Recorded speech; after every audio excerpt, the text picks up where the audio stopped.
Welcome back to the Alea System Podcast. I'm Emmanuel Alea, your host, CEO of Alea Systems, where we build systems that build brands online and help Shopify sellers go from 6 figures a year to 7 figures a year to 7 figures a month without wasting a fortune on ad spend or working themselves to death to do it. And I'm joined today by Neil Twa today, who's going to help us figure out why we should even bother or consider dealing with Amazon and putting a lot of focus and energy into that. I'm excited to talk to him today because a lot of us don't do that. We focus on our own proprietary products that we built, that is nothing else is like that on the market, and we sell it through our own store, build our own supply chain, and do all that heavy lifting. And he's going to help us explain. So, Neil, why don't you kick us off with just kind of who you are and what you're all about? Well, thank you for having me. I appreciate it. I'll try to leave out the details that are boring or that my mom finds interesting, and we'll get down to the nitty gritty here so we can get into the meat of this bone here. So for Sounds those who are great. paying attention, obviously I know that you guys are more focused on DTC, and the question you might have in your mind is why listen to somebody who's talking about Amazon? They take our, this, they steal our that, they close your account for this reason. I don't have control over that. I can't bring, my certain assets. I can't get my emails. I can't get other things. Let me explain why I attack Amazon first and then move into DTC channels, whether it's TikTok Shop, Shopify, retail, wholesale, or other channels of distribution and wholesale. The end result is, we are an incubator at Voltage, meaning we pull up systems and processes, we plan, we focus, we validate products to brands, and then as we know that they take on traction and gain innovation in the marketplace over invention, which a lot of people think you have to do in the e-commerce world. You don't, you just innovate, okay?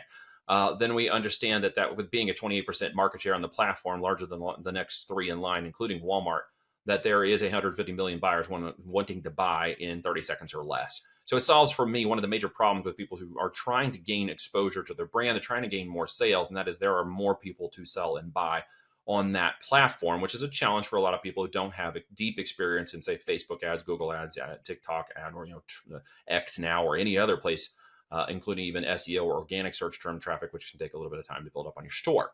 And there's a lot of technical optimizations that have to occur, usually in the DTC framework of getting your website, your conversions, your add to cart, and everything together. And you got to deal with the pixels. And then, I've had my Facebook account closed down for running ads too close to the sun. And so those problems exist on both platforms. So at the end of the day, you sort of have to make a choice as to which you feel your lowest barrier of entry and your fastest speed to revenue gets down to. Because at the end of the day, without first sales, first revenue, you don't actually have a business. So we got to start on the fundamentals of business, what I call the 4 pillars. And that are profit, growth, scale, and then exiting the company. And it's a by channel kind of thing, an omni-channel kind of thing at the end of the day, no matter where you start. But I just decided that it was easier. And years ago when I got involved in this, because I had a background in latent semantic search engines, I did that in the ARMA research days when I spent time at IBM, where we were building knowledge systems and AI systems. And I know everybody's so flabbergasted by AI today, but I used to see some of the things that I could tell you about we were doing in the past. So just now starting to see that roll into the mainstream, but people forget that Amazon and even components of the marketing engines of Facebook and Google are all AI driven now, right? So if we understand that, then we just understand these are certain tools and in marketing, certain tools. While we all sell products, from my world, we need to understand we sell listings, we sell value, we sell the problem, reaction, and solution necessary to move that product to the customer as quickly as possible. And since there's so much traffic and buying power on Amazon, I start there because it solves one of the bigger problems, which is, getting people to see your product. Eyeballs on the offer, big problem. And do it in such a way where I know how to get that traffic. And I've been able to teach people how to do it and spend more than a decade focused on building up the traffic and SEO engine that becomes what I coined almost automated income with FBA. So as long as we understand where the traffic is coming from and how to get access to it, that's the biggest problem most people need to solve in order to get from growth to scale, right? So to get from growth to scale is obviously more traffic at higher conversion rates. It's just kind of a simple thing. In the world of e-commerce, it's find a product, it's sell a product. It just gets down to kind of what mechanics make sense for you. And a long time ago, the mechanics of engine and SEO, search engine and that stuff made sense because my background was there. And I saw Amazon being basically a product-driven search engine, unlike a Google, at that point, which was info-based products. This was physical e-commerce products. They took a, info product engine and turned it into an e-commerce delivery. So at the end of the day, that's still what it is. And if we understand our role properly, we understand our role as marketers and solvers and solutions in the minds of the customers, we actually deliver products second. It's the second thing we actually do. The product just completes the transaction and makes it legit.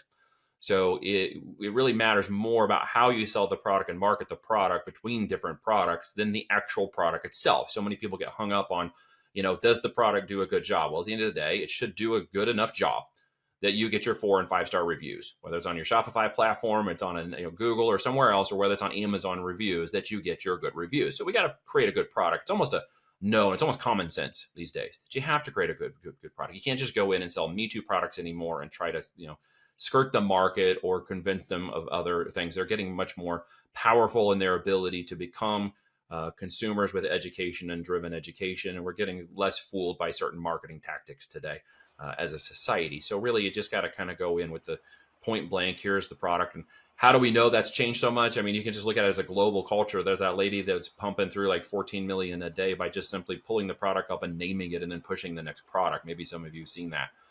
She's on a Chinese live stream and she just pushes the product. I don't know if you've seen that, Emmanuel, but No, what is that? Let's dig into she's that. just literally live streaming from a warehouse with a digital screen behind her, and they throw her a box. She shows the box, she names the price, and she moves to the next product. And it's just a pipeline. And she sold like $14 million in one day doing that. Are they her products or other people's products? Other people's products. She's just an influencer, right? Uh-huh. And they're just shoving boxes in front of her. She names it, puts it in front of the camera, tells her what the price is, and shoves that. It's incredible, right? It just proves one simple concept. People want to buy. They don't want to be sold. So marketers tend to, in direct to consumer, even on Amazon, they spend too much time trying to sell the customer, not enough time just making sure they reinforce the value statement to gain the reaction required so that they get the solution they want in 2 days or less, right? From any 3PL on Shopify or whatever, or in Amazon's 2-day or less shipping from their warehouses through their Fulfilled by Amazon channel, right? So for me, what I want to focus on is not the logistics, the conversions, and the optimizations and other things, because there's a lot of mechanics in there that people get caught up in. There's little things that can fall apart. Amazon's a billion dollar split tested machine, and they do it continuously. So with that, then I focus less on the mechanics and I focus more on that problem, reaction, and solution. So for me, that's why I think it's important. I also know it's important because omni-channel is now the way to go. Omni-channel was the way to go a year or two ago when I was speaking, and many others were speaking about you need to get multi-channel platforms. The same way you don't have a business until the first sale is made and generates that first revenue, do you not have a business? In e-commerce in the world, we've been talking for a while now about not having multiple channels, is not actually having a three-pronged business model of continuity and being able to overcome those problems. If you're on DTC, you need another channel. If you're on Amazon, you need another channel. You need a 2 or 3 channel opportunity. If you're on both of those, you should be on TikTok Shop right now. So you should have more than one point of connectivity. I particularly will talk about this in a little bit, like TikTok Shop right now over Shopify. And I'm sure I'm going to piss a lot of people off saying that because it has a lot of organic traffic. It has a ton of organic traffic. And because it's a product management just-in-time system for social media that allows them basically to click from influencer to product to shipping, it's reduced the barriers of people's ability to purchase quite dramatically, making it right now a product discovery platform and even a brand discovery platform. So if you're not expecting to spend a whole lot of time on TikTok Shop, you should at least plant your flag there as quickly as possible and get your brand on there and get your products on there, because somebody else is going to do it before you, and you know how first to market works, right? So if you don't have Amazon in the same way, there's found money over there from a giant organic engine, which we know from spending between 50 to 100 to 500,000 a month in ad spend will say anywhere between 15 to 20%, okay, of that ad spend from Facebook, AdWords, et cetera, will spill over to Amazon, find the product and buy someone else's if they can't find yours. So if they can find your product, you can glean $500 to $1 million in sales if you're a multi-7-figure seller. I've got a couple brands that we've taken through in the last year and pulled them between 80 to 100,000 in a month by simply just making sure that they did the right things to put their brand in front of the customers on Amazon to actually buy the products that they couldn't find that were theirs when they did all the media spend, right? And so we've captured back 15, 18% of those sales that were lost to Amazon to other competitors that were paid for on a direct-to-marketing channel. So we need to understand why the omni-channel of Amazon is powerful, because if they can't find it on TikTok Shop, they go to Amazon. If they can't find it on Facebook, AdWords, or et cetera, and they don't know if you're true, then they're going to go over to Amazon and see if they can find you there. So it's becoming kind of the de facto standard of e-commerce, not necessarily the discovery or trending engine anymore like it was a few years ago. It's becoming more of the place to buy stuff because I know it's a comfortable place and I can navigate it and I know my refunds, I know my way around it. So that's kind of a long-winded answer to your question to a degree, but sure. A couple things up. Sorry. Yeah, go ahead. No, a couple things I pulled out of there. Basically, your buyers are there. It is Buyers a split tested solution with billions of split testing. They know how to sell it. Yep. It's omni-channel. If That's you're right. not there, you need to expand out to another channel to find your customers. Otherwise, your competitors will find you there. They will, So, because Amazon is a top ranking domain authority. For anybody who mhm, understands a little bit of basics in the SEO world, which you should if you're on a Shopify channel, you should mhm, understand how to get traffic organically. So, yeah, with Amazon being the same domain authority or as high as Google, they will rank your products for you. Once you reach certain levels of sales in Amazon, your product listings will show up for top search keywords in Google. Okay, mhm, so you'll plant your flag over there without having to even understand how search engine optimization works. Take that and pick up those top keywords you start to see ranking and move them over to YouTube and start making videos around those top keywords, all right? Or start marketing AdWords towards those targeted keywords that are search terms or customer terms that are highly targeted. Now you're on the three top search engines for organic rankings across the interwebs, right? Do that well, and you're creating a juggernaut of backlinks and targeted keyword traffic for basically funneling through Amazon. And later on, it actually makes it easier for them to discover your Shopify or TikTok shop if you go the other direction. So I'm encouraging people who are on Amazon, I'll go the other direction too. All of my clients and stuff have to go the other direction. I happen to be taking them to TikTok shop this year after 3 months in literally of beta testing and going out into the market. The first brand, Guru Nanda, just crashed through 1 million in units moved. So they moved an enormous amount of product in the last 4 months. And mhm, it's very important to understand the power in that engine that's creating and be able to take your opportunity to go do it too. And because it is an SEO search engine traffic, there's obviously the viral component of TikTok ads. You need to be getting your store on Shopify. It's really not hard to do from Shopify. There's literally an integration button with TikTok to go over and just boop, put all your product and listings into TikTok shop and get it set up and plant your flag. It's not complicated. mhm. Good. And one of the things, we'll get into that in a second, but I definitely want to hit on something you said that was powerful. You're in the top three search engines for SEO for Mm, your brand. Because I get a lot of questions around SEO. How to do SEO? yeah, SEO, what yeah, you just described is kind of the modern form of SEO. And I know you've been a it is. player for a while, and SEO has gone through a lot of iterations and changes. It's a not what it lot, used to be. a Come lot up of with a content farm, throw a bunch of oh, blog posts up, and boom, you rank. get So off the what you said blog was, networks and do all that other nonsense if you're going to stay yeah. organic and get past Google's Panda updates and all this other nonsense that's happened over Mhm. the last decade or 12 years or so. The Would you say that that is a faster way to skyrocket up the rankings to get to that's a inflammatory, not a word that's skyrocketing, Yeah. but if a way to do SEO in a simpler fashion for a brand versus like the old school technical SEO type people where you're putting out great content on these platforms that is ranking. Is this a what were those top three again? Can you say them again? So if I'm on Amazon, okay, and I'm hyper targeted relevancy between customer, my product, my image, my price point, my description, and my conversion rates, okay, what are on Mm-hmm. Amazon called unit session rates in the conversion world. That's a conversion rate, right? So at the end of the day, if I have those high variables, Amazon's going to rank me in Google because of the domain authority that my listings, even my reviews, and even the questions people ask on my listing get ranked inside of Google. They get picked up really fast, and they get ranked for the keywords that are targeted for my buyers. Okay. Um, Google is working very closely with Amazon. In fact, Amazon buys a ton of AdWords traffic. As of the last quarter, Google is kind of allowing more Amazon interaction, which means that they've actually become one of the largest buyers of YouTube ads now. So Amazon's marketing your products for you when you do this correctly. So not only can you get the benefit of their SEO traffic across Google, it can even bounce over to YouTube and do a great job, and they'll start picking up the marketing for you. So they help me become a marketing engine beyond even what I can do, which empowers SEO and paid traffic and other things, even email marketing and things they'll do. So with that engine, I don't have to be an expert in SEO. I just know that if I focus on what is good SEO inside of Amazon, that will translate backwards into other platforms. And after 11 years of doing this, as you said, it has changed dramatically over the years how impactful that can be, because Amazon has turned into a very giant, trustworthy, product engine and a research engine for product purchasing. And again, with 28% of the market share, they've become the trusted behemoth. And if you're not on them or taking advantage of them, you need to get on them. It's found money. And this year is an opportunity for you to really open that other channel, diversify your business, and catch the additional, traffic that you're missing that simply isn't finding your product and brand. And you paid for it already. And now they're buying someone else's product, right? Right. And it's And just so stupid not to do that. So I'm sold. You got me. Like even that alone is a major reason. The amount of money Amazon's putting into maximizing discoverability Oh, for it's huge. products is huge. And so It's huge. I just need to put my brand in. But there's a risk that I don't do it correctly, There's always a right? And risk you don't do anything correctly, and doing correct. nothing at all is your ultimate opportunity True. cost. Doing it So, somewhat better than nothing, and even failing up is better than doing nothing at all. At right. the end of And the how day, would you recommend if I want to do it correctly, if I yeah, want to get the best opportunity to succeed yeah. when I go on Amazon or when I refocus and put my energy into Amazon? What are your thoughts, or how do you advise people on how to make sure you're getting the most out of 100%. your Take your top Amazon presence? sellers, right? Yep. And look at them backwards into Amazon and do some quick product research on Amazon and determine who's the competition and who are the sellers of those brands products already on Amazon. Most likely they already exist.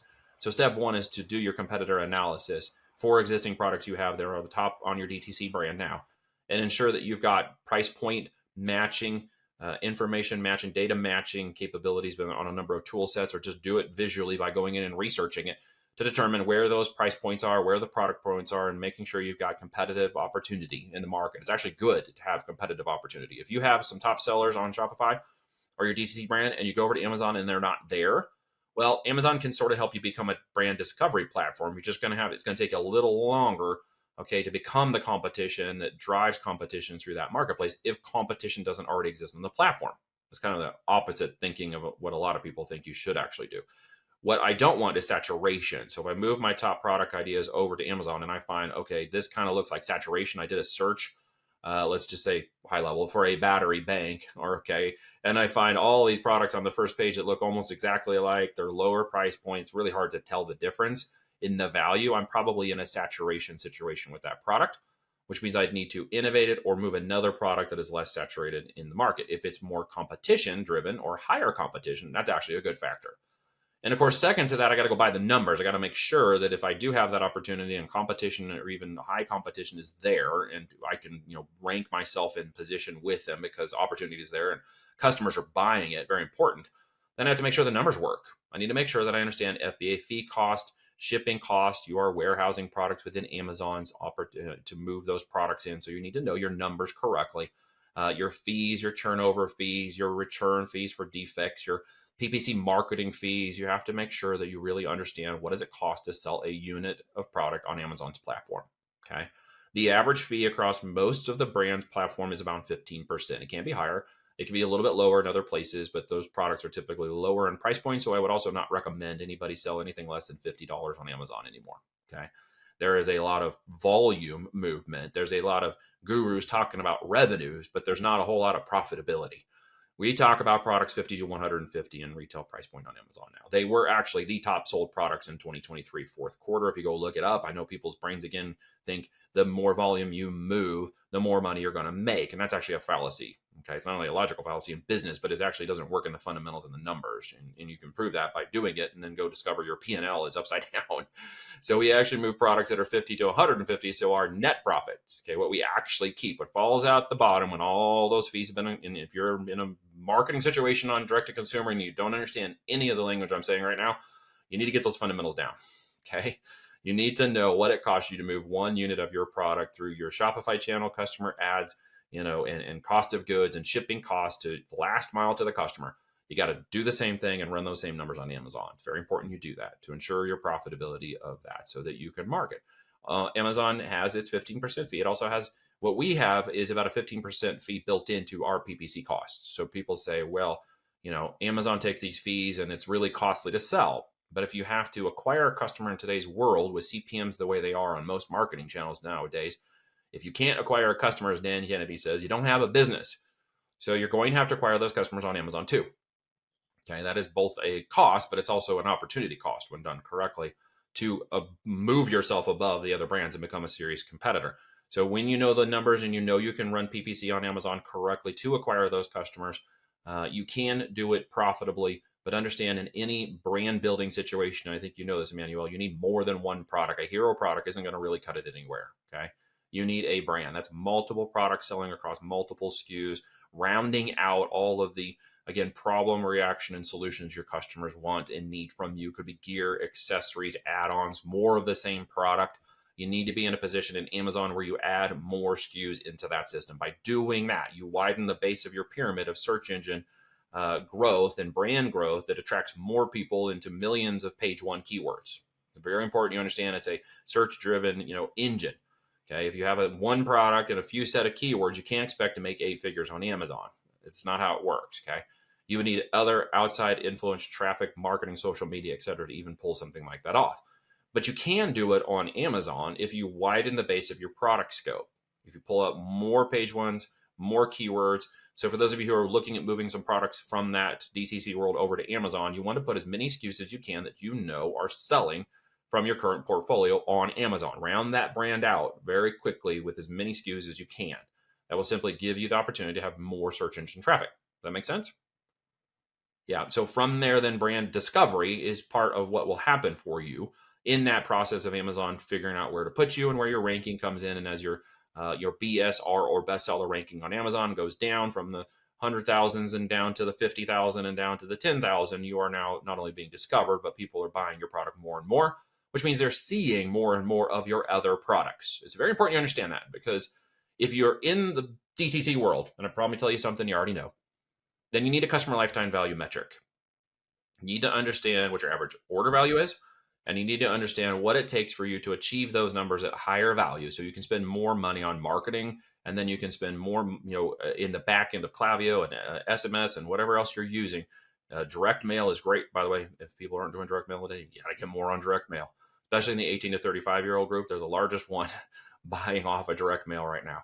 So if you push that forward, you've got to have that other value, that lifetime value, that customer lifetime value. And here's the thing, I base it on Amazon. And if you're going to get started, the next bullet point on the list is that you need to understand Amazon, its own metrics for its 150 million plus Prime members is $1,000 on average over a 12-month period for each of those customers. Okay, do the math on that. If I'm selling a $100 product, you need to sell it 10 times to those people, to one person, to get that done. You see the problem with a hero product?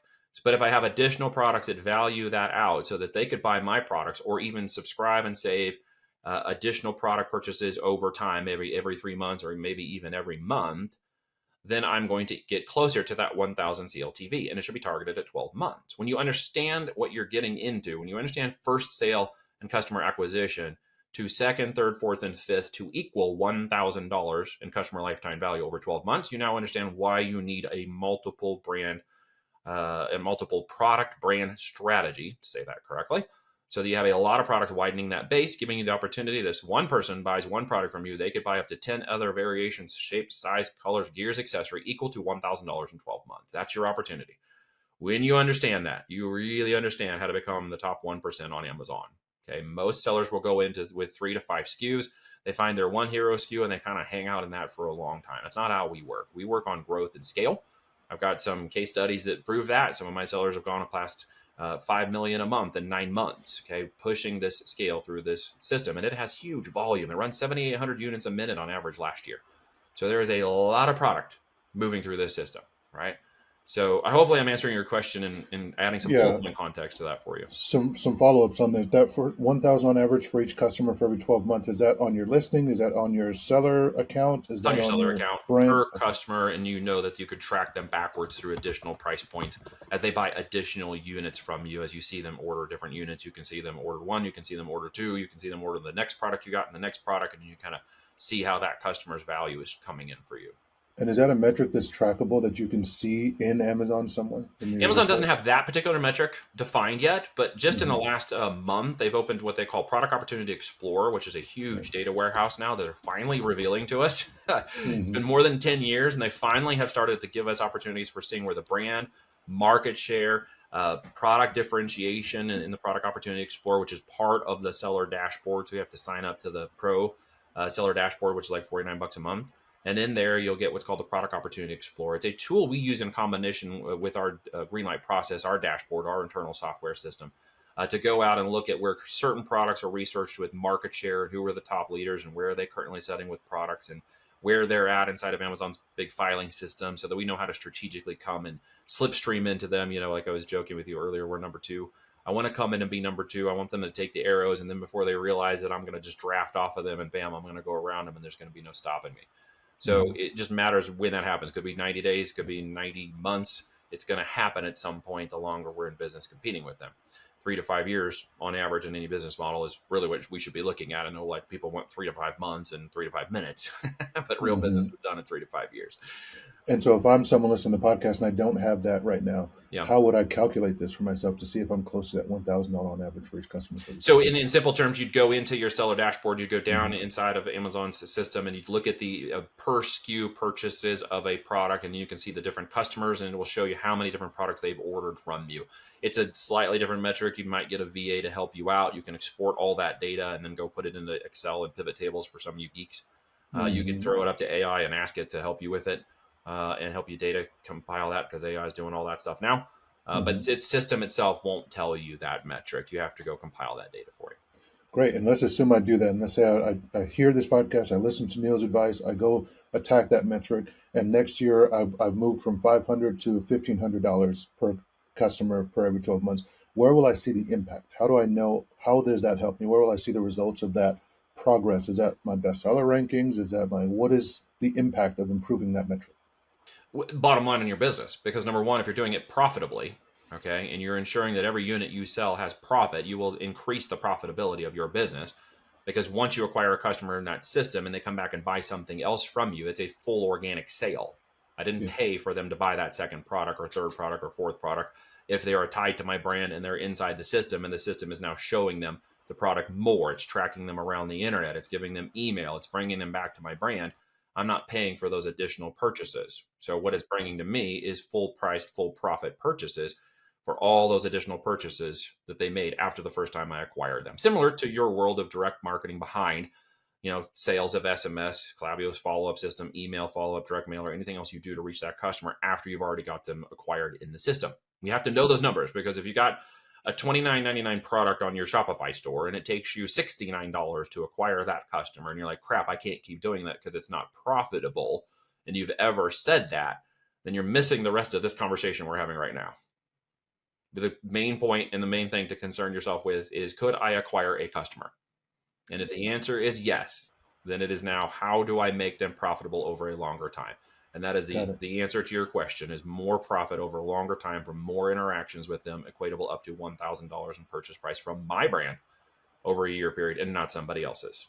Perfect. And you had mentioned though that that's how folks get into the top 1% of Yeah. Amazon sales. And that's what I was wondering, is that's a metric Amazon is looking at. So it It's looking at sounded the like almost metrics some of insider sales sauce. volume. Yeah, it's looking at your volume. So there's gating between 10 to 25,000 they gate you, and then 20 to 50 and 75,000 they gate you different in terms of growth and scale. And once you get about 100,000 a month in revenues on Amazon, it kind of unlocks the unlimited opportunity of Amazon, because now you've gone way past the 50% of normal Amazon sellers, and you're in the top 50% or higher once you do that. So at that point, Amazon's algorithmic system is now going to see you as a valued brand, because you're generating way more sales than everybody else, even if it's revenue. Okay, that's what they're focused on. But make no mistake, the amount of data they have, the analytic engines they're pushing behind this, if you say Amazon doesn't know what your cost of goods is within relative percentage, like 5%, you're wrong. They know the cost of goods for almost every product on that system that is launched. And because of that, they know which products are making them the most money, which have the most value, which are driving the most sales, and they're going to give preference on that system for rankability and propagation and growth. I can tell you that from my own experience. So once you Interesting. reach past a certain point, Amazon's going to push you harder and bigger for those reasons. Hmm. So let's recap for folks wondering how to do it correctly. You mentioned do the competitor research, know your numbers, $50 to $150 price point, advertise on PPC, make sure you have the margin for that, and then expand, land and expand. Yep. Multiple products for Multiple brand products in discovery. your brand selling. Now, here's the question. What if, like a lot of us, and I want to dovetail or segue into the arrows in the back, being the first mover. What if we don't have competitors? Because the first part of your process on doing it correctly was doing competitor research, right? What if we don't have competitors, and also we don't have, we have the budget, we have the price point, but there's not a lot of search volume, so advertising on PPC isn't going to help either. So how do we succeed on Amazon in that environment where this is a brand new to market product and it's listed properly, but no one's Yeah. searching for it? It's listed properly, but there's no search volume. Exactly. Yeah, That's where no your one's searching. challenge comes, and that's where that competition, high competition, and thank you for bringing that specificity out.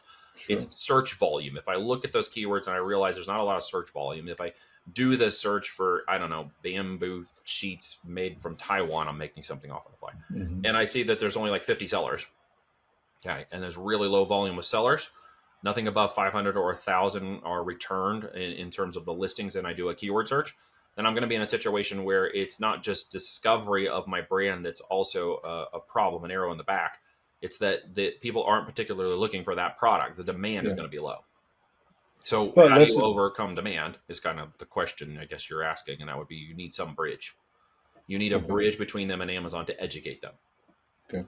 Right? Because Amazon's not an educational platform, not on its .com. And that's where a lot of people make mistakes. Right? Interesting.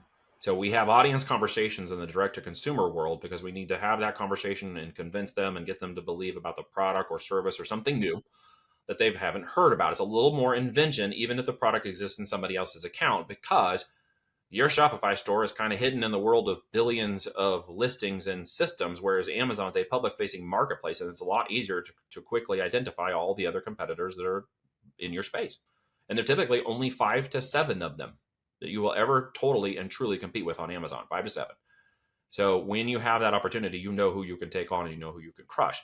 I don't have to have the audience conversation. Why should I go buy a bamboo sheet from Taiwan? Someone's already had that conversation. They've already had that research. They've already had that. They went to Amazon because they wanted to buy one of those and they're looking for the right one to get. So to bridge that gap, you're going to need something there, a YouTube channel, a website, some other information, collateral content that will bridge that conversation and education and then land them on Amazon for your product for purchasing.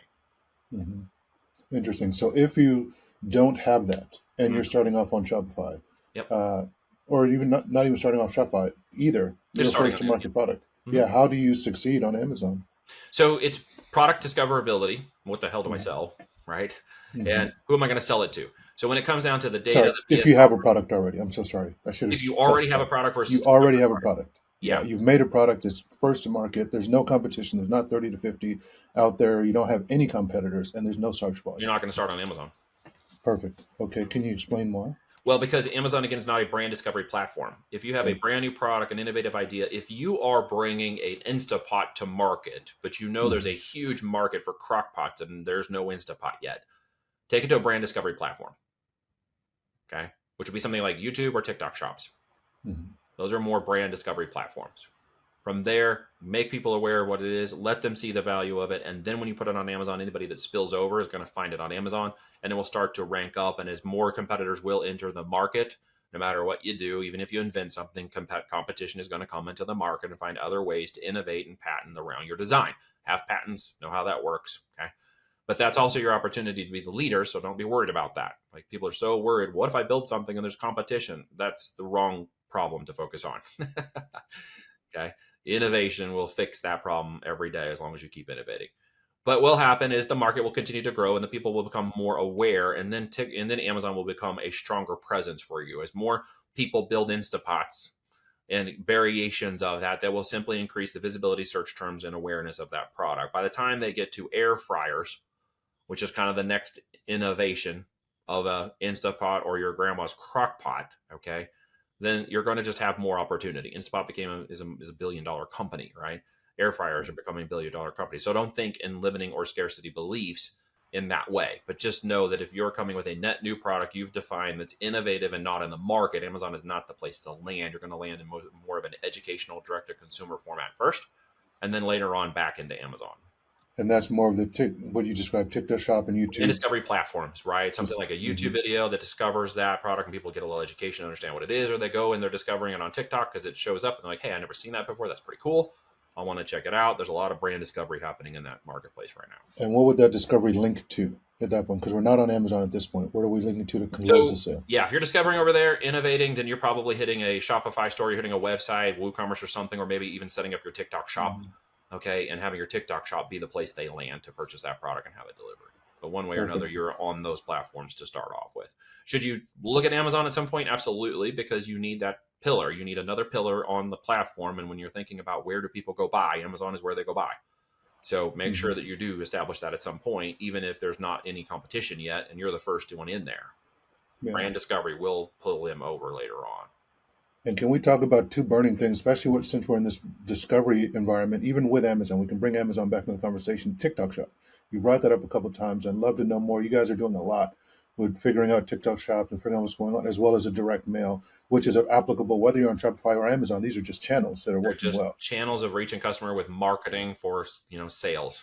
Yeah. Do you mind to give us the overview of kind of how you're Yeah. experiencing this and how we can benefit from these two channels? Well, at the end of the day, TikTok has been out there. I know a lot of people. You could say the word TikTok in today's world in many ways. You could start a fight, just like if I say, all Androids suck and all Apple guys are fanboys. I mean, all of a sudden it's like, people are like on each other like white on rice, right? You could say TikTok shop, and there's a lot of people who are like, well, it's communist, it's Chinese, it's bad, we don't want it, it's hurting our kids. And in many ways, they're right, because I don't let any of my kids on social media. I've got 4 girls, and I don't want them on social media for reasons I don't have to get into, but I just don't want my girls on social media. So the end of the day is there are positive and negatives to anything. I can get a hammer from my particular hammer place that I love and go out and start working on my shop and smash my thumb with the hammer. I mean, it's just a tool and you can hurt yourself with it. So be careful. So at the end of the day, if you go out there, decide which one's for you and which is not for you. If you choose to go to TikTok Shop today, and understand it's just a huge platform with a lot of traffic running right now, growing brand discovery.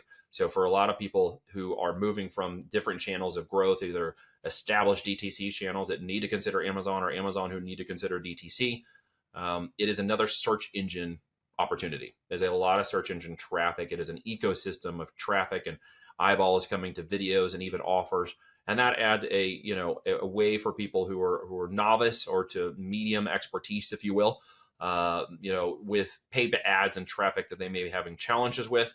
It creates more of an organic SEO based opportunity too, that creates what I call the most almost automated income. So I don't have to keep pushing. I don't have to worry so much as ads account are being shut down, because your Amazon PPC ad counts don't get shut down.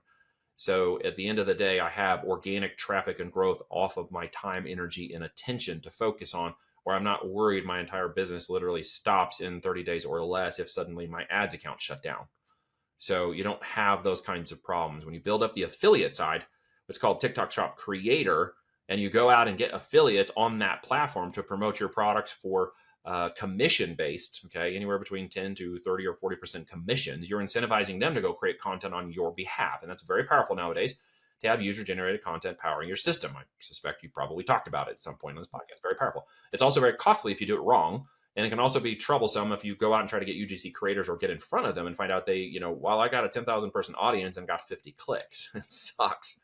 So with TikTok's creator system, it's built in a lot of fail safes that we've been able to see how many followers, how much gross volume have they done, how many units have they moved, and I want to approach them on a deal to promote my product. I know I'm going after a creator that has provable results on that platform. So if I introduce them to my product and say, here's a free sample, please go promote my product, I have a much heftier confidence that they're going to be able to deliver. And giving them a free sample is all you need to do. So if you open the TikTok shop and you go into the affiliate center and just start sending out messages every day to people that you want to promote your product, you're going to have to send a lot of them to get their attention. But as soon as you do, that starts that organic engine of them building products, and then more affiliates will see it, because their little TikTok shop creator marketplace literally shows you how many units they moved, how well the product is moving, how many people are making videos for it, and that drives other creators, okay, more attraction marketing, to come to your product and want to get samples and or just put it in their showcase, is what it's referred to on the TikTok shop, and on their TikTok portfolios, and Mhm. be able to get your product out there in the marketplace so other people will be attracted to it and make more videos. It can go extremely fast, as I Hmm. mentioned earlier, for that one platform product base called Guru Nanda. They just broke the million unit moved in 4 months, which you can see Wow. the volume of that opportunity is huge, and it will Uh, continue to grow because more and more people are creating content. It becomes a really big engine, right? And that was a person you said did 14 million in a day, They Guru Nanda. did. No, that was different. On the platform, the first seller to reach 1 million units sold is Guru Nanda on the platform for TikTok Shop. The one I was referring to was just a live stream UGC creator who was the first to make something like 14 million in one day, just pumping products every few seconds through her video live that was running like all day long. It just shows you the power of creativity in this world. You're the creators, I believe Business Week called it, or one of the online mags, I forget which one, called it the Year of the Creator. So really, UGC content is extremely powerful. TikTok gives you that opportunity. You can do it on Amazon influencer side as well, and you can use those videos in sponsored brands. So I'll take videos from my shop creators and move them to Amazon and test them over there too, on the sponsored brands platform, which is inside of Amazon's PPC engine. So I can cross a lot of that content across my platforms, right? and creates that search engine, engine that gives you that opportunity. What I wrote the book on there, Almost Automated Income with FBA, is setting up those mechanisms where I don't have to be pushing every day. I don't have to be monitoring my ads account every day to make sure that the engine's working. Yeah, well, if I summarize, interestingly enough, what it sounds like is happening is they're almost gamifying selling your products and making They are. affiliate marketing Yep. cool in a They're way making to affiliate creators. marketing cool. So we Yeah. created a little thing on a part of our playbook for the voltage, what we call our 5x5 playbook. We created a sub playbook just for TikTok that we're rolling out right now called the Simple Profit Playbook. It's basically a playbook for those who just want to be creators, but it will back into the opportunity for you to become a brand creator, like make a bigger brand out of your name, or even develop your own products and drop ship them through the TikTok platform. We're moving to that next. And so that's basically a way for people to learn how to become a great creator, get started, build up their first revenue streams, build up their first shops. My big hairy goal, audacious goal here, my BHAG, is to pull enough of those influencers in that I now have influencers for my brands that I can literally just reach out to and say, hey guys, I am launching this product, or I need additional creators for this. Please give me 20 videos, 20 creators. Who's in? Raise your hand, and I'll be able to basically create my own creator central by showing them exactly what I've done. I've been a creator. I'm making about $1,400 a month on literally passive income, just making a few videos, talking about other people's products in the creator marketplace, which has been just stupid easy to do, and have shown quite a few people in my client base how to do that too, who've gone off and made sales. And then we're elevating that conversation now into shops, because I have a shop, I've got brands on it. I'm reaching out to affiliates and handing out samples and growing that brand. And so I'm teaching them basically how to do that next, to open an additional channel outside of Amazon so they can gain that organic SEO traffic. Which I find interesting. So that big, hairy, audacious goal, Mm-hmm. which is awesome, by the way, well done. And for those of you that haven't picked up the book, make sure you go get that. We'll link to that in the show notes for sure, both of them. But it speaks to some of the things that I wonder about with TikTok Shop and the Creator Network. Is it, why not just use the Creator Network? Why are you angling to build your own? Are there challenges? Is there some Well, downside the to it? creator network isn't for everybody. Not everybody loves getting on a camera. Really, the 18 to 35-year-olds today feel extremely comfortable getting on camera and putting their face out there and sharing. A lot of other people don't. Mm-hmm. Not to say that 47-year-old guys won't get on a camera, or or just shoot it over and talk with their voice if they want to. The end result is the creator world is kind of being geared out of a specific group of people who are very interested in becoming influential and making money and living the lifestyle. No websites, no funnels, no product, no inventory, no whatever. They just promote products. They come up with funny ideas. They shoot a camera video. They upload it. They make money. There was an 18-year-old in the group that I'm in that basically went out and promoted this little product, and in 5 days he made $170,000.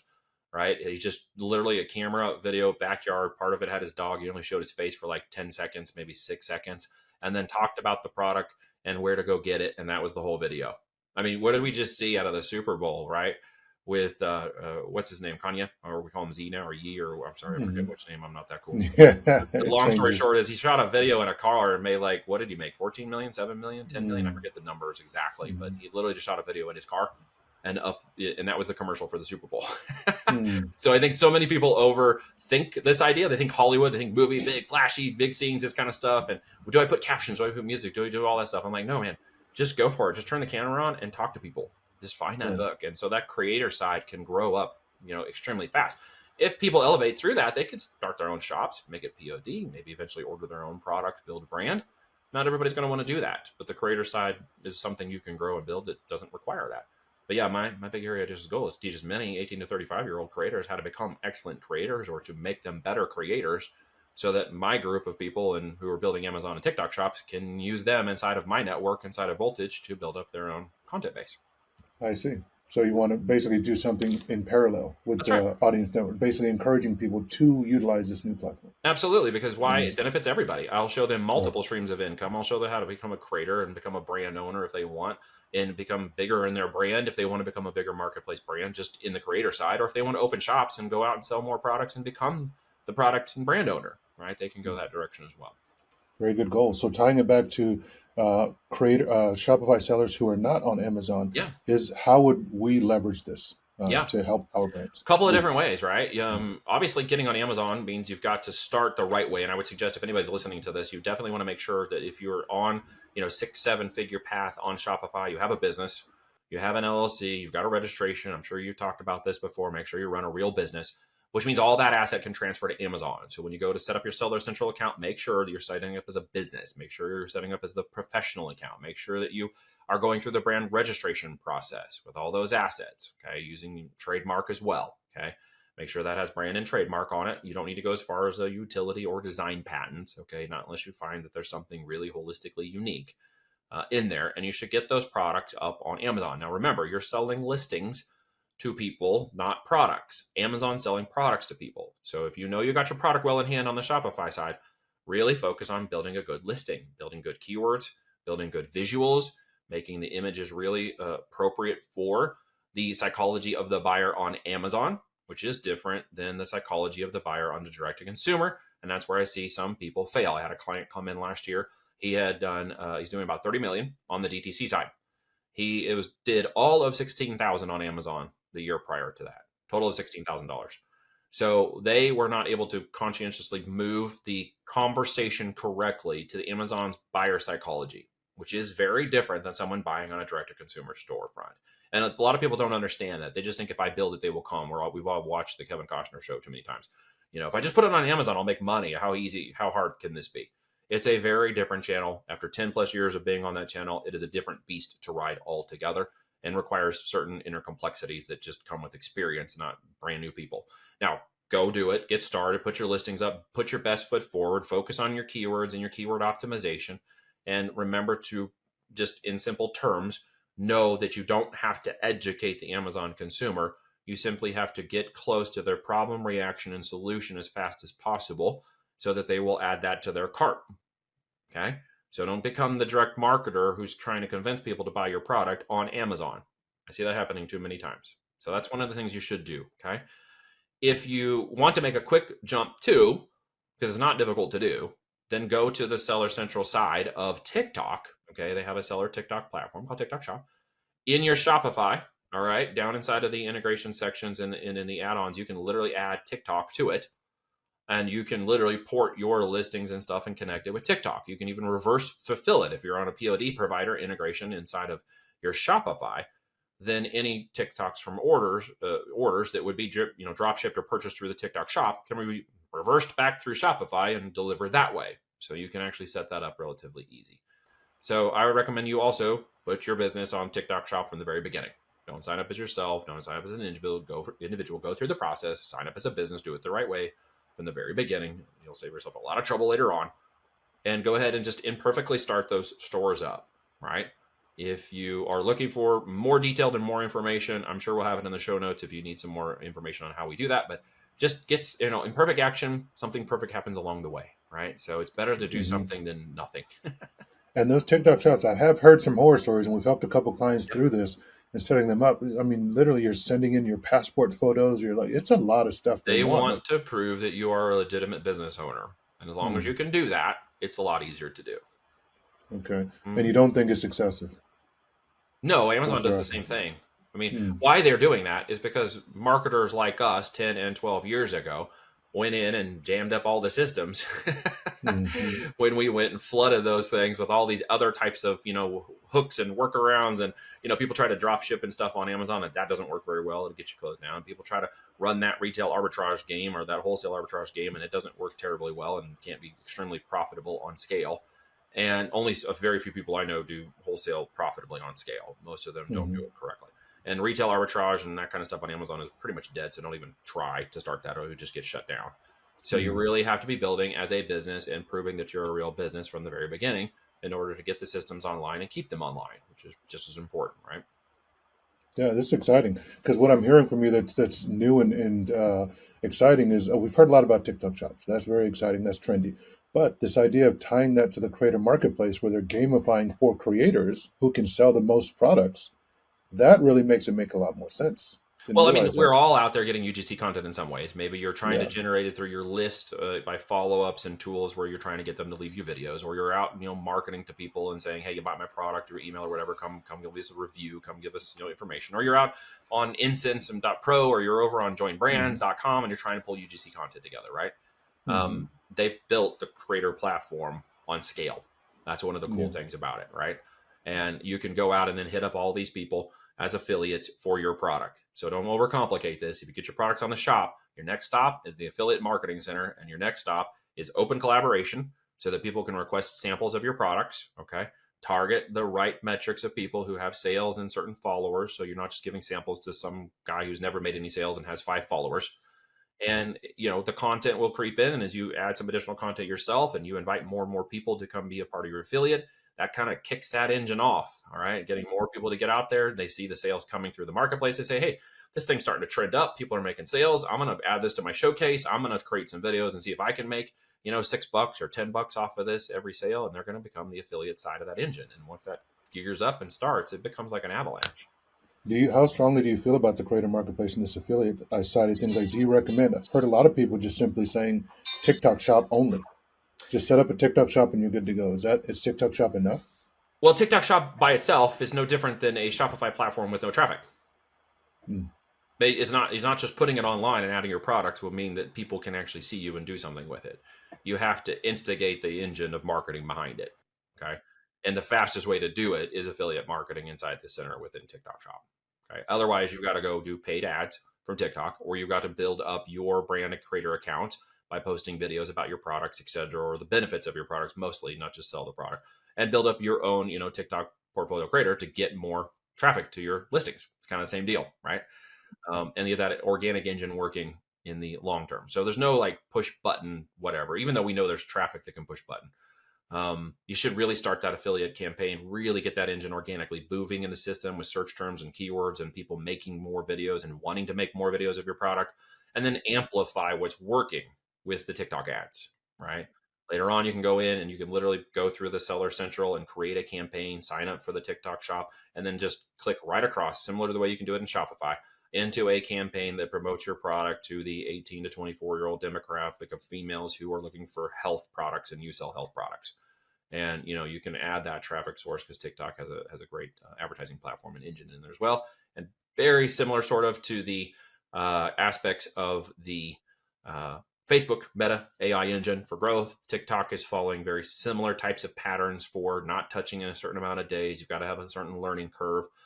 Increase your prices, and as you see sales come through, similar type of algo in terms of growing and scaling new campaigns and ad sets. TikTok ads are very much the same. I spent about $250,000 in ads last year on TikTok. Nice. And was it profitable? Yes, it was.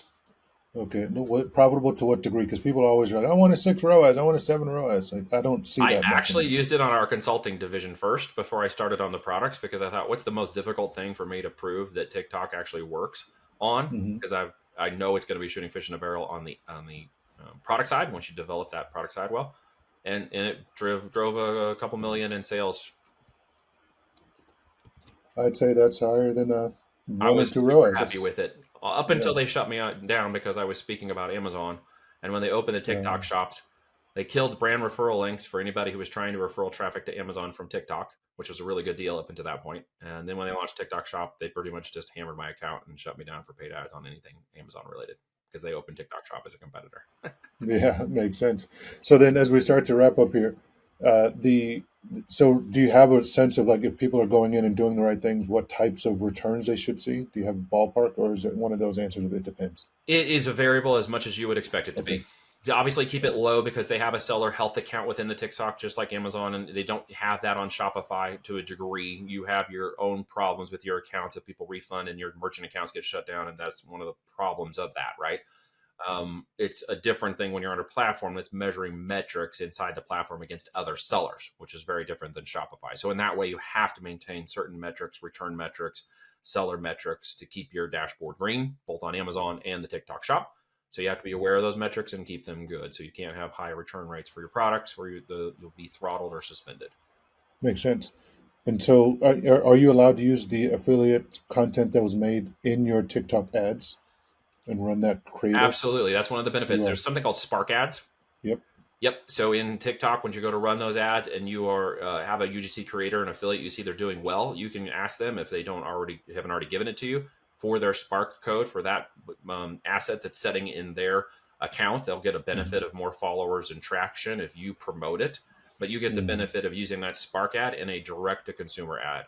So if it's doing well, Yeah, you just promote it, get the Spark ad, you promote it to your product and your shop account, but it's basically the same asset setting on their profile. Yep.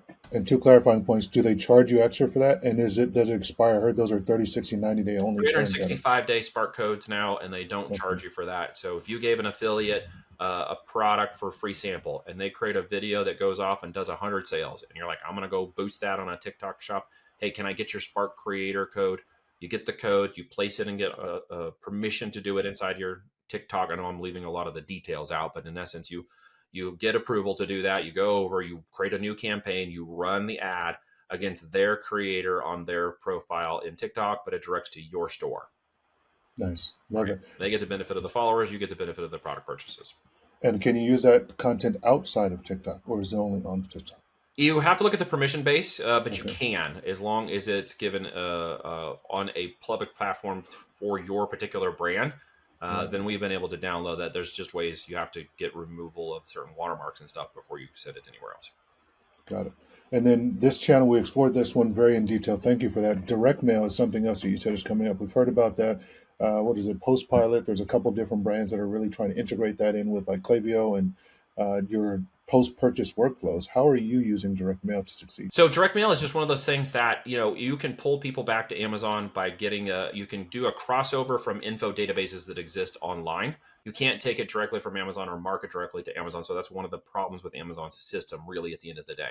So why I call it an incubation system is that you should have other tiers to create opportunities to do direct mailing to customers that started on Amazon and maybe followed you to another store, another shop where you can, like Shopify, pull down and get their full customer information. Okay, that's also an asset used to create a larger saleable asset in your e-commerce, because now you got an asset of customer database, which is important for the exit. Okay, but on Amazon, you could pull up to 40% of your sales using cross-channel systems and softwares to pull that together. One of them is called Post Purchase Pro. That will look at info and databases and pull that data together and then give you information so you can direct mail them. Now, it's a very caution move, I will say, because you need to make sure that you are doing it in permission-based marketing. It's not like I would just blanket a list of people in a certain zip code and say, here's my product, go to my Shopify store. That'd be very different if Amazon or the customer got into a realization you were doing that and didn't like it. It could jeopardize your seller account.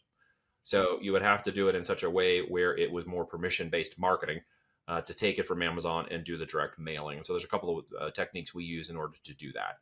But again, this is one of the things about moving into omni channels, which is always important to understand. I will continue to say that I'm a pro component of doing Amazon the right way and have for many years, and know the scale and capacity of that system. But you must move to additional systems to gain multiple values, additional value points in your business. And because we do acquire and exit companies in Voltage as well, we're looking for certain assets. So I'm basically telling you, as a buyer, what I would need you to do. I would need you to show me multiple channels beyond a single channel. I would need you to show me that you have some subscribe and save on Amazon, building additional customer revenue, and that you have a Shopify or TikTok shop that's generating additional sales, even at small percentages, but is showing the upside potential of that brand saleability. And then your multiples of evaluation against your profit or your seller discretionary earnings are going to be higher when we see those different channels opening up. And your opportunity as a seller is to build a business that's an exit. We say in our company, work for 3 to 5 years like no one else does, so that after 3 to 5 years you can live like nobody else does. And that means actually building a business with the end in mind. So our entire business philosophy is build to exit. All right. Got it. So in that way, omni-channel, multi-channel, higher revenues, profits are going to be my exit opportunity. And done correctly, you can have generational wealth exits. I got a client right now who's going to set on around 15 million in exit for a business that's been online for about 5 years, and it's predominantly Amazon sales right now. And he's opening additional channels to increase the valuation of that. Wonderful. And I loved how you said that with the direct mail post-purchase pro, you pull down the addresses, you can get that from your Seller Central account, but there's a permission-based marketing way of doing it. What was the way you do it in a permission-based marketing way? So if I contact a customer, I can't just be like, here, hey, I saw you bought a product, buy another one. It has to be, I saw you bought this product and I would love for you to check out my other products. It has to be very benign. It has to be non-pushy. It has to be informal. You have to reinforce the value the customer got. Okay. And one of the ways you can do that is by direct linking them to some additional assets, some additional value. Hey, I saw you bought that. I'm the customer. I'm the brand that you bought it from on Amazon. And it's just a way of saying thanks. Okay. Consider it an irresistible offer, as we know about. and say, here's some additional value for you for free. Just wanted, here's a additional, if you didn't get the download that had the PDF for, how to use this product, here's the manual. It could be just as simple as that. All you're doing is adding additional value, reinforcing your brand. You're not even specifically saying, here's a code, go buy something. In this world, you're basically reinforcing the connectivity of your brand and marketplace, because they will say, great, man, that company had great customer support. They sent me additional information. They'll go back to Amazon. It'll be in their cart. They'll see it again. And there's an opportunity for them to purchase again. So it's, again, different psychology of buyer, different outcome. And of course, staying within the platform's terms of service is important. Great. And if I want to dig deeper into that, the TikTok shop stuff, where would I dig in? Is this stuff in your book? So it's not in my book, because that's focused predominantly on building that first market channel to Amazon, which is important for us to do it in the way that we do it, which is different than others, but that's how we do it. And that's building up that system so that I can have a lifestyle driven business while still generating millions of sales, and not doing it with employees or building warehouses or all those complexities that hinder my ability or economies of scale. So I've done that in the past, had 12 employees, had the 20,000 square foot of warehouse. That was a wrong way to do it. So we kind of innovated in our business so that we can set up systems, technologies, et cetera, that allow me to work on 50 acres in the country, homeschool my girls. I got a homestead. I hang around. I don't have to work 100 hours a week. And I still have the business running in all of its automation formats. So for the TikTok side of the house, if you go to, there'll be a link in below, voltagedm.com/simple profit playbook. I'll tell you what it means to become a creator, to kind of kick off the creator engine. If your juices are flowing in the creative world and you've got, they want to create videos and you want to make affiliate income through that videos, and maybe later on you want to do something different in the brand space, that'll get your creator juices flowing. That'll show you how I'm making $100 a day just making stupid little videos on TikTok creators with product I don't even own. And if your juices are flowing for the creator world, that maybe is where you want to go check that out. Great. And we didn't dig deep into this, but your background, how did you get so good at all this stuff? Yeah, school of hard knocks, brother. There was no marketing degree. I'm 30 hours shy of my business marketing degree. I left IBM in 2007 and started my first company. So that was about 18 years ago. And basically you're talking about 18 years of experience, all kind of culminated in 1 hour. It's just been a lot of hard knocks. I've gone bankrupt once, so I know what that looks like. I've pulled back from all of that and been able to make millions. I've been able to help other people millions of dollars by switching up the way I did things, always giving first, and then supporting people second is a big factor in that learning curve. And then just being the guy who's the first man on the beach a lot. I test a lot of things. I'm always in my lab. I'm always playing. I'm always pushing the boundaries of things to see what works, and just continuing to be a practitioner of learning. And here's a question I love to ask our guests that come on. Are you a success?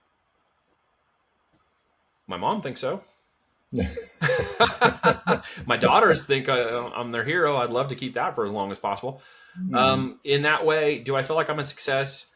Yes, I guess. It's a hard question to not sound prideful or arrogant under. At the end of the day, I would say my success is based like this. I've traveled from my family in the last 18 years, maybe less than 10 times, and it's been no longer than a couple days. I do family time. I've been to all of their events. I prioritize the way that we do life. We've homeschooled them. We are a big component of pouring into the family and installing those values from the core. And so my success has been then just being able to stay in that position and stay focused on my family.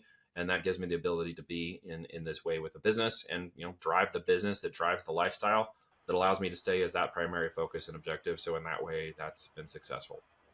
I love that. Such a good answer. And I asked that question point blank that way on purpose, because a lot in our community, and you've seen this a lot too, we fight a lot with imposter syndrome and people feeling not good enough, or that there's another mountain to climb, or there's more and more and more. We take a lot of that corporate grind into our entrepreneurial world. Well, that's what we're trying to escape. How do you mentor your folks that are in your community against that imposter syndrome and that drive to fight against, more and more and more, and not doing the things you'd said, like spending time with family? It really is hard. And one of the ways I try to instill that, and I try to build it into the community, is by creating an invitation only system and not building a wide platform of people that do what we do. I know it sounds kind of counterintuitive to the world of growth and growth and growth, but my portfolios company that I started in 2019 was to be an Amazon aggregator. We raised almost 100 million in 2 years. And with that capital, I was going to go out and buy 52 companies. We had them on deck. We had it scheduled up. We were ready to take the money. We were ready to go. The market shifted. It pivoted. We realized that this was going to be the wrong move. Businesses were being priced way too high. So we pulled out of it. Well, 18 months later, one of the largest aggregators in the Amazon space is going bankrupt. Multiples have gone bankrupt. The consolidation and capitulation of that market is going where we had predicted it was going to go. And so we pulled out of all that. But in that process, I recognized one other thing about myself. As I was pushing forward to do all that and keep going, you get driven into certain things and you go so far and then you stop and you're like, why am I even doing that? Like, what was the point? And the minute you realize that it's not the right thing, you pivot. Okay. You pivot. And so much of that has to do with realizing that there is abundance out there. And this was a test of abundance. And then realizing, do I really need it? Do I want to shift? Do I want to get on a plane a couple times a month? Do I want to be beholden to all those activities and things? Or is that going to create more scarcity and limiting belief in what appears to be abundance? And that's a catch-22 we get so much in this marketing space. And people don't realize how did they get caught up in that. They think it's abundance because it looks big, but in actuality, there may be a limiting or hidden scarcity to it that is going to affect them negatively. It's going to backfire into their business. It's going to go back into their home life. It's going to cause them to work 80 hours a week to overcome it and be stressful. And I was like, I'm shutting all that down. Like I'm shutting it all down, right? I don't want any of it. And so these are just learning lessons. So I try to instill that backwards into my clients by saying, you are where you are at the right time. Stop comparing yourself to others. Stop trying to gain certain things out of fear and scarcity, even in limiting beliefs you don't know you are extolling or you don't understand what they are because you're just caught in the habit of saying it or doing it and you don't realize that it is coming off as that way. And so I'm usually pretty brutal with them. And most of the time I try to catch them before they even join our program, and I don't let them join because it's not the right time. So I invite them in and I do an interview process. I do what's called a DISC assessment profile to determine where their mind and heart is in the business world, not the feeling world, which is the, Myers-Briggs, INFTJ, and all that other crap. And I really try to assess them as best as possible to keep them on the right path of their opportunity and their growth first, and moving them through any boundaries of challenges they have in business for growth to push them to be successful. Because in the way we do it, it's actually performance bonus. And in the end, I want to buy their company, so I have to make them successful. So I can only do that with a limited amount of people. And so I interview them and I make sure I try to remove that. Every once in a while it pops up and every once in a while we have to deal with it. And quite honestly, I'm usually pretty brutal about it. I'm usually pretty straight in their face, and I usually tell them things they don't like to hear. And I do it out of love and kindness as much as possible. But it usually goes like this, Emmanuel, and I'll leave you with this. If you tried to build a car, you drove the car and you're in the car and you get a flat tire because something goes wrong. And then you go out to change the flat tire and find out that, well, the spare is flat. And then you go to realize, well, the jack wasn't even there anyways. Do you just lock the car and walk away from it? You just burn the whole thing down? Because you have so many people that do that, right? They're just like, that's it. I'm done. I can't do this anymore. It's like you left a perfectly good car there because you had a flat tire and you ran into a couple problems. And I see people doing that in business, right? In the end of the day, longevity wins at the end of the day. Opportunity comes from experience, and luck comes from the longer you're in business. So the more perseverance and tenacity you have, the longer and more opportunity you're going to have. In today's world, folks, you don't have to do a whole lot more to get past the next guy in this world right now. If you just execute, even imperfectly, you're already winning above a whole majority of people who aren't even willing to try right now. Yeah. And so if I'm somebody, thank you for that. If I'm somebody who's not necessarily focused on Amazon, huge on Amazon, building my Shopify business, I've gotten it up 7 figures or so, and I'm interested in what you had to say because I'm sold. You got me. I'm hooked on voltage and what you got going on. And I'm getting the book and all those different things. Why would I join your community? Why should I do it if Well, the you got first me question already? is, would I let you? Okay. I know that sounds, and I have to put a stop. The end result is that you would want to join because you want to understand that the simple part of this is that it's who you know that gets you there, and it's what you know that keeps you there. Okay. Okay. You don't grow above the 5 people who you're currently standing with. That's literally how it works. So if you need to get above where you are, and it's not about growth and hustle mindset. I don't get up at 4 a.m. I don't do the ice bath crap. Okay. I usually wake up around 8 to 9 o'clock. I spend time with my family, and then I do business. It's about purpose and lifestyle driven aspects. Okay. And if you understand that, you're going to understand my community. You're going to understand where we're going. Yes, we're driven. Yes, we love business. Yes, we understand profit and growth and scale. But at the same time, we also are balancing out what it is to do this kind of business and the opportunity it provides you and your family to focus on the things that matter. And that's where this community is there. So I would actually want to know that you align with those beliefs and structures beyond the business, that we have more in common than just the desire to grow and make money. Those things can fail the same way that you might just purposely go out and say, well, I want to get a lady and I only want that kind, and she has to be this beautiful for the rest of her life. And it's like, no, that's unrealistic. It's not long term. It doesn't have value. It will eventually collapse on itself. And in business, I want to do that too, because I'm typically seeing my clients go out 3 to 5 years with us before we exit or acquire their business.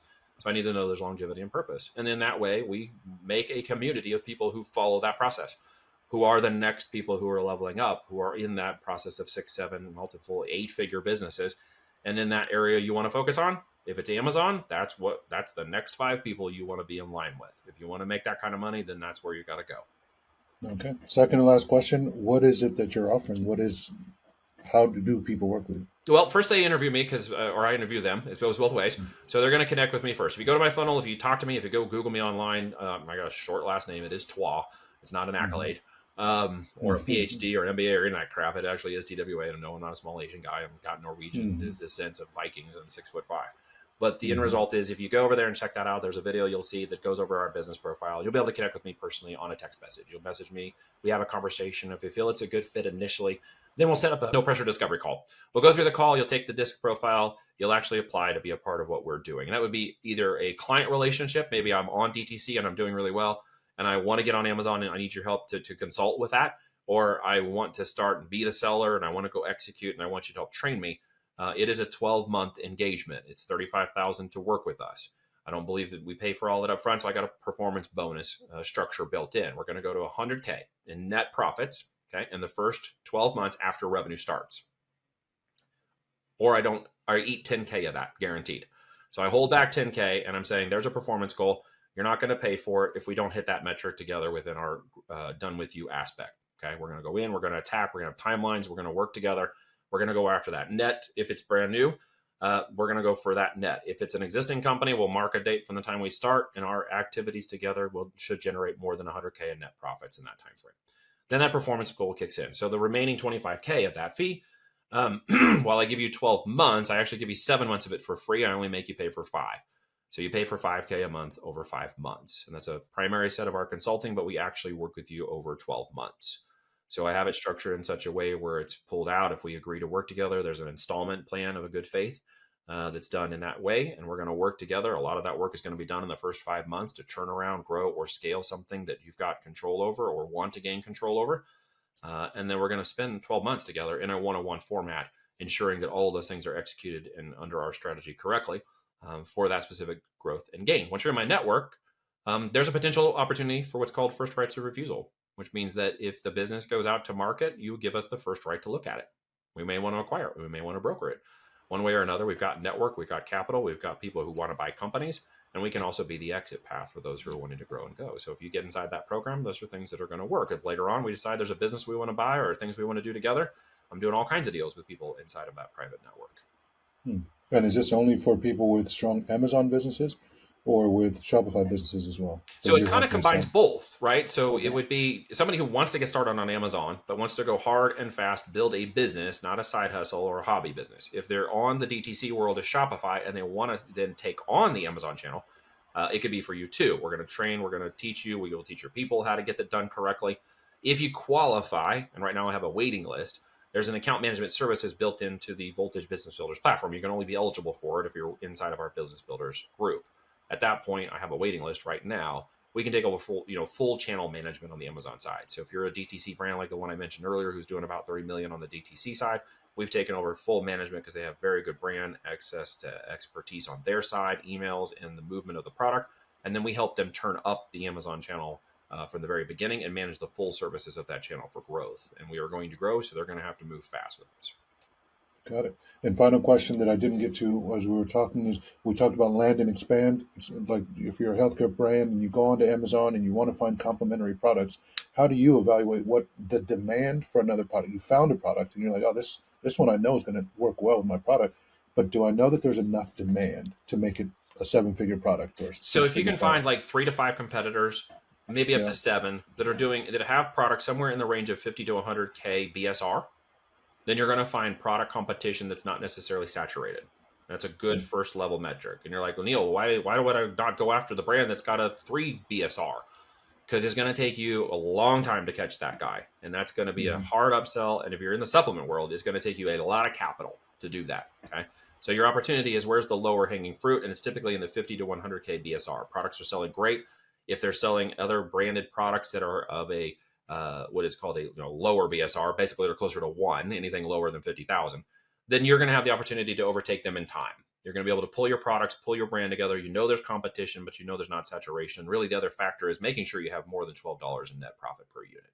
If you have that goal, then you have the ability to make sure the fees are covered correctly and have money to spend on PPC while acquiring, correctly and profitably inside of Amazon's system. If you have a product coming across and the other things are defined, and you say, but Neil, I can't find a product in my space with my particular product that has, more than $12 in profit. I only see things that are around estimated to be 3 to 5. I'm going to tell you have a much higher battle to fight, right? You're going to have to elevate those products into the competitive markets. You're going to have to maybe innovate them just a little bit to match up with the competition on Amazon, which may not be very difficult. Okay. It sounds like it'd be really difficult, but actually, if you've got an existing product, it's not terribly difficult to innovate them to a higher price point of value. Okay. Move them into that 50 to 150 retail range and ensure that the profitability goes along with it and that it pencils in green light. And if that's the case, now you can properly acquire and run on that channel. Thank you so much, Neil Twa, everybody. Thank you. Where can people find you? VoltageDM.com, VoltageDigitalMarketing.com is where you can go check out the information, check out what we're doing on all these different things we discussed today, or just go check me out on all the social medias. I'm out there. You could just Google my name, Neil Twa. Not hard to find. I don't hide on the internet. Right. And pick a channel to connect with me on. Sounds good. Thank you so much, Neil. Thank you for your time, sir. Great questions, by the way. You're a great host. I appreciate that. Thank you very much. Thank you for your time.